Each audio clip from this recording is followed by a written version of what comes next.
On se lance dans la dernière partie de la section 4.1. On parle maintenant des représentations particulières que l'IEEE a associées à certaines valeurs. En effet, dans la norme IEEE, on va avoir certaines valeurs qui sont associées à une représentation bien fixe, et cette représentation-là devient une représentation qui est réservée. On peut plus l'utiliser pour d'autres choses parce que sinon, on va renvoyer toujours les valeurs associées. Donc, ces valeurs-là, on a notamment le 0, on a plus ou moins l'infini, et on va avoir des résultats indéterminés. On verra dans quel contexte l'infini et les résultats indéterminés pourraient être utiles. On va parler surtout du 0 pour commencer. Donc, en effet, lorsqu'on essaie de représenter 0, on va rencontrer un problème assez évident. Ce problème-là vient du fait que notre mantis, notre m, va être entre 1 en binaire et 1 0 en binaire, donc entre 1 et 2. Et de cette façon-là, comme on n'a aucune façon d'aller chercher 0 pour notre mantis, on ne pourra pas écrire 0 comme étant 1, quelque chose fois 2 exposant quelque chose. Ici, comme la mantis est plus grande que 0, nécessairement notre résultat, il sera plus grand que 0 aussi, et notre exposant, peu importe comment on le met, peu importe à quelle grandeur on le met, ça va toujours donner quelque chose qui est différent de 0. Donc, dans ce cas-ci, on a un problème. On ne peut pas écrire 0 avec la méthode qu'on a établie pour l'IEEE. La solution que l'IEEE nous propose, c'est de choisir une représentation et de l'affecter à la valeur 0. Donc, cette représentation-là, elle devient fixe, on ne peut plus l'utiliser pour d'autres valeurs, et c'est la représentation de notre 0. Cette représentation-là, elle consiste à utiliser l'exposant minimal, donc des zéros partout, et la mantis minimale, donc des zéros partout aussi pour cette mantis-là. On va retrouver quelque chose comme le symbole, le signe 1 ou 0, des zéros pour l'exposant et des zéros pour la mantis. De cette façon-là, on va obtenir moins 0 si notre signe est à 1, et on va obtenir plus 0 si notre signe est à 0. Pourquoi est-ce qu'on distingue les deux valeurs ici? Ben, de cette façon-là, il n'y a pas une des deux valeurs qui peut être utilisée. Les deux sont considérés comme associés à 0 et on va seulement utiliser l'exposant 0, 0, 0, 0 pour donner 0. À ce moment-ci, par contre, notre méthode nous fait apparaître deux valeurs distinctes pour le 0. On va avoir moins 0 et plus 0, mais nous, on sait que ça, c'est égal. Moins 0 plus 0, c'est la même valeur, c'est exactement la même quantité. Donc, il va falloir que notre ordinateur distingue les deux zéros, mais comprenne que les deux sont quand même égaux. Donc, c'est ce que votre ordinateur fait. On va considérer que moins 0 est égal à plus 0. Donc, si vous faites un test avec une valeur booléenne qui teste à voir si la valeur x est égale à la valeur y, si la valeur x vaut moins 0 et que la valeur y vaut plus 0, ben x sera égal à y du point de vue de votre ordinateur. Après le 0 vient l'infini, et l'infini, ça pose problème parce que c'est pas un chiffre, l'infini. On peut pas mettre une valeur numérique à l'infini, c'est un concept. Ça veut dire que les valeurs augmentent de plus en plus sans s'arrêter ou diminuent de plus en plus sans s'arrêter. On n'a pas une valeur possible sur l'infini, donc c'est impossible de représenter cette quantité-là comme étant x qui est égal à une mantis fois une puissance de 2. C'est tout simplement impossible. Ce que ça veut dire, c'est qu'on ne peut pas le représenter avec la représentation qu'on s'est donnée de l'IEEE. La solution qu'on nous présente, ce sera d'aller chercher un exposant maximal avec la mantis minimale. Donc, on prend le plus gros exposant possible avec la plus petite mantis possible, et ça va nous redonner l'infini positif ou l'infini négatif selon un signe qu'on lui donne. Donc, justement ici, si on avait un signe de 1 avec un exposant maximal avec des 1 partout, une mantis minimale avec des 0 partout, on obtient moins l'infini. Si on a plutôt le signe positif, l'exposant rempli de 1, la mantis remplie de 0, on obtient plus l'infini du point de vue de l'ordinateur. Maintenant, pourquoi est-ce qu'on aurait besoin d'infini? Vous allez être appelé en informatique à travailler avec des calculateurs. Vous allez être appelé à générer des calculateurs, générer des calculs qui vont se faire sur des grosses valeurs pour des scientifiques très souvent. Et ces scientifiques-là vont utiliser l'infini énormément dans leurs calculs. Donc, c'est important d'être capable de mettre en œuvre, de mettre en place une mesure qui va parler de l'infini lorsqu'on fait des calculs du point de vue informatique. Surtout que les calculs du point de vue informatique sont de plus en plus populaires, on en fait de plus en plus pour calculer toutes sortes de choses. Donc l'infini, c'est important d'être capable de le représenter. Maintenant, cet infini-là pourrait générer une autre représentation qui pose problème. On parle ici d'un résultat qui est indéterminé. Quand on travaille en sciences, c'est possible de devoir manipuler l'infini dans nos calculs, et à ce moment-là, ça va générer des résultats qui n'ont pas vraiment de réponse, des résultats qui sont indéterminés. En réalité, on pourrait avoir des situations comme prendre un très gros chiffre, l'infini, moins un autre très gros chiffre, l'infini encore une fois, et ça ici, on peut pas dire que c'est égal à 0 parce qu'on sait pas qu'est-ce que vaut l'infini. Donc l'infini moins l'infini, c'est indéterminé.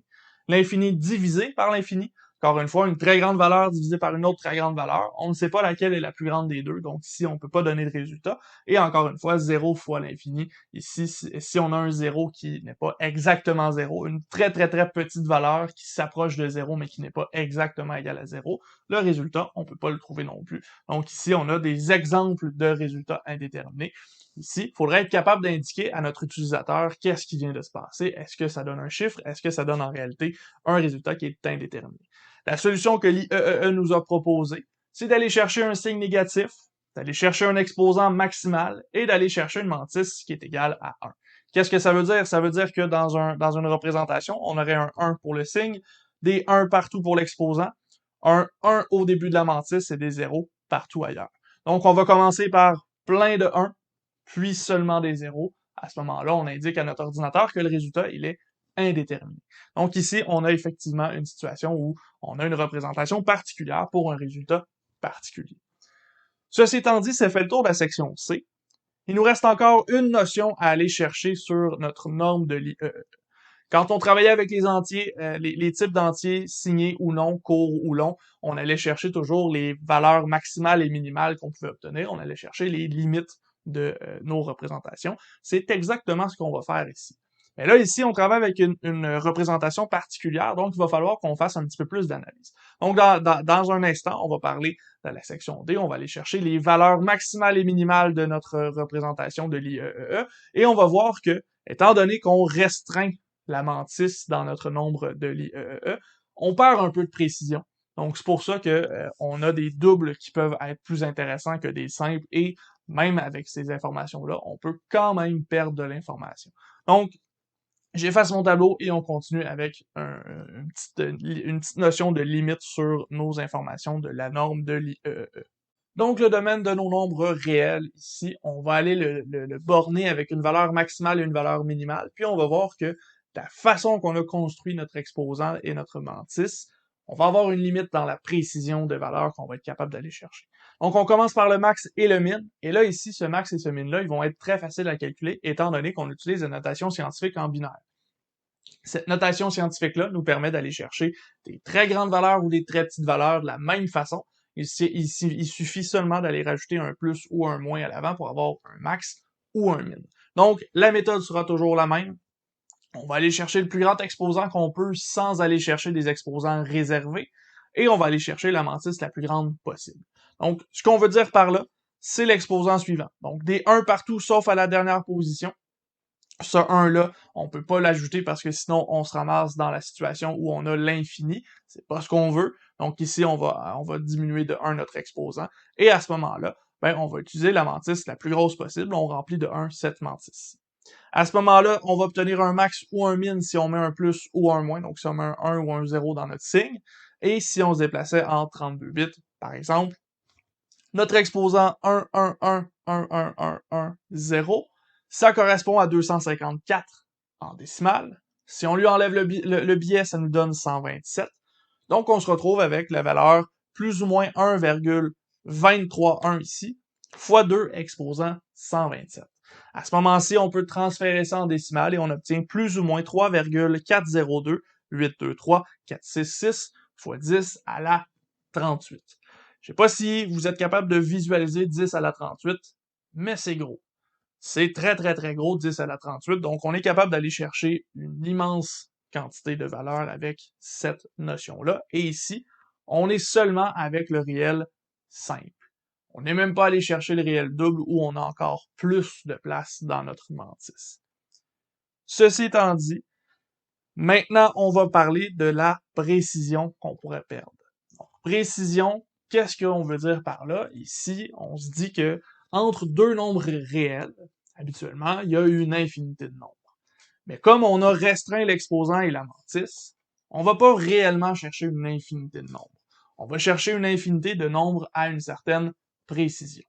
À ce moment-là, ça veut dire que au-delà d'une certaine précision, quand c'est trop petit, la valeur, on n'est pas capable de la représenter parce qu'on n'a pas assez d'espace dans notre exposant ou dans notre mantis.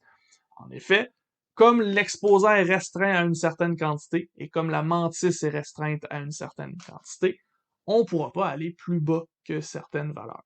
On regarde ce qu'on veut dire par là. À ce moment-ci, dans le cas qu'on a ici, on va aller voir c'est quoi la représentation de la plus petite valeur. Cette représentation-là, ça représente le plus petit exposant qui n'est pas 0, parce que l'exposant 0, il est restreint pour la valeur 0. Donc, on va chercher cet exposant-là qui se trouve à être l'exposant 1. Avec ça, on va mettre la plus petite mantis possible, donc on met des zéros partout. À ce moment-ci, ce qu'on obtient, c'est l'exposant 1 en binaire qui correspond à 1 en décimale. Si on enlève le biais ici, si on était en 32 bits, ça nous donne moins 126 pour l'exposant. Donc, la valeur avec la plus petite précision, ça se trouve à être notre mantis qui est 1,0 fois 2 exposant moins 126. On transfère ça en décimale et on obtient 1,1754949351 fois 10 à la moins 38. 10 à la moins 38, on est ici là, dans quelque chose qui est minuscule. Même un microscope a de la difficulté à avoir quelque chose qui est de cette taille-là. Ici, moins 10 à la moins 38, c'est absolument ridicule. Et là, ici, on peut l'avoir autant dans le positif que dans le négatif, donc autour de 0, on va être à un chiffre qui est très petit. Mais si on veut aller plus petit que cette valeur-là, on est incapable.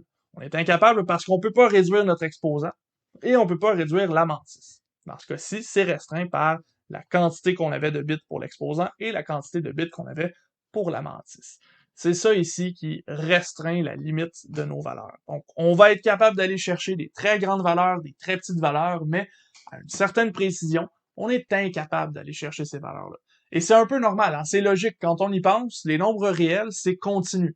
Il n'y a pas de valeur fixe. On peut aller chercher tout le temps une nouvelle valeur. On a une infinité de valeurs. Alors que dans l'ordinateur, il n'y a pas une infinité de positions. On a 32 bits, 64 bits, on a un nombre de bits qui est fini. On peut pas avoir une précision infinie dans un ordinateur, c'est certain. Donc, on a une petite limite sur notre précision. Évidemment, cette limite-là, ben, est pas très, très facile à avoir à l'œil humain. Ça va être très difficile d'avoir un chiffre comme ça qui va vraiment être influencé par la précision qu'on a. Dans ce cas-ci, on est dans le microscopique ou dans le macroscopique. Là. Si on va à l'échelle de la taille de l'univers, par exemple, ça ici, ça pourrait peut-être avoir un impact, mais même là, c'est quand même petit par rapport à la taille de l'univers. Donc, c'est ce qu'on avait à se dire pour les limites et pour les valeurs maximales. Il nous reste à exposer là, explicitement quel est le domaine, donc de quelle valeur à quelle valeur on peut aller et à quelle précision. On va voir aussi du côté des 64 bits, on va se donner les valeurs, on n'ira pas refaire la démarche, ça reste le même principe. Donc en conclusion, le domaine que l'IEEE nous permet de représenter pour les réels, ce sont des nombres en simple qui sont entre 1,175494351 fois 10 à la moins 38 et 3,40282346 fois 10 à la 38, autant dans le positif que dans le négatif, en considérant qu'il y a une certaine limite à notre précision. On ne pourra pas aller chercher n'importe quel chiffre entre deux valeurs, étant donné qu'on a une précision maximale. Et en double, lorsqu'on est en 64 bits, on se ramasse avec des valeurs qui sont absolument ridicules. On retrouve 2,2251 fois 10 à la moins 308 comme précision maximale, et ça ici, c'est absolument risible. Il n'y a rien qui est aussi petit que ça à la connaissance humaine. Et on va avoir jusqu'à 1,7977 fois 10 à la 308. Encore une fois, risible comme valeur, il n'y a rien qui est aussi grand que ça non plus à la connaissance humaine. Et ici, on peut autant aller dans le positif que dans le négatif. Donc, on a ici deux domaines qui sont donnés et qui sont absolument gigantesques. On peut représenter pas mal n'importe quoi qui nous intéresse du point de vue de l'ordinateur pour pouvoir travailler avec des chiffres dans les nombres réels. Maintenant que c'est fait, on connaît la représentation en ordinateur de nos nombres réels et de nos nombres en entier. Donc, on vient de finir cette section-ci, la section 4.1. Ça veut dire qu'on est rendu à la section 4.2, où on va parler encore un petit peu plus en détail de la mémoire de l'ordinateur. On va parler des adresses, on va parler de décortiquer des informations aussi de la mémoire de l'ordinateur. Donc, on va encore un petit peu plus en détail dans cette mémoire-ci.